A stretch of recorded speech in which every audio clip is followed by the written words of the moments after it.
Paraît que le type en skate lui tire son sac. Complètement à côté de la plaque. Tim! Ça va? Vous êtes pas blessé? Non, ça va. Peu de temps après, de nombreux policiers arrivent sur les lieux. Ils confisquent le permis de conduire de Tim. Tim risque fort d'être rétrogradé. Après avoir recueilli les témoignages, Nila conseille à Tim de se rendre à l'hôpital pour un bilan de santé complet, afin d'éviter toute mise en doute de son état au volant. Heureusement, après les examens, tout est parfaitement normal. Ensuite, il en profite pour rendre visite à la victime et lui promet que tous les frais seront pris en charge par la municipalité. Et alors quoi? Vous croyez que c'est réglé?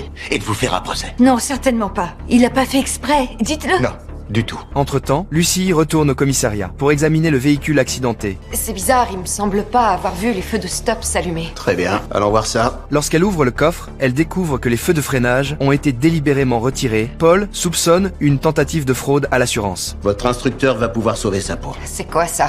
De la poudre? Après vérification, Paul lui indique qu'il s'agit de poudre de phosphore rouge. S'il ne fabrique pas de drogue, c'est pour commettre un incendie criminel. Dès qu'elle l'apprend, Lucie se rend immédiatement à l'hôpital et informe Tim de tout cela. Ensuite, il retrouve Sarah. Vos feux étaient trafiqués. Vous n'avez pas le droit, je vous ai pas donné la permission. Nous avons tous les droits lorsqu'il s'agit d'un accident. Vous avez été embouti par un véhicule de police. La faute a pas de chance. Face à ces dénégations, Tim dit à Sarah que sa voiture est couverte de preuves accablantes contre elle. C'est pas à moi. C'est à qui, votre copain? Celui qui voulait me faire un procès? Je suis pas obligée de vous le dire. Tim lui explique que si elle ne dit pas la vérité, les preuves trouvées dans la voiture pourraient la conduire en prison.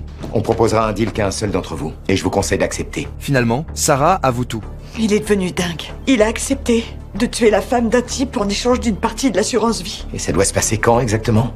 Cet après-midi. Dans l'après-midi, au moment où il s'apprête à passer à l'acte, il est arrêté par les policiers déjà en embuscade et pris en flagrant délit. Mike Garvey, je vous arrête pour tentative de meurtre. Jolie perruque, la bleue.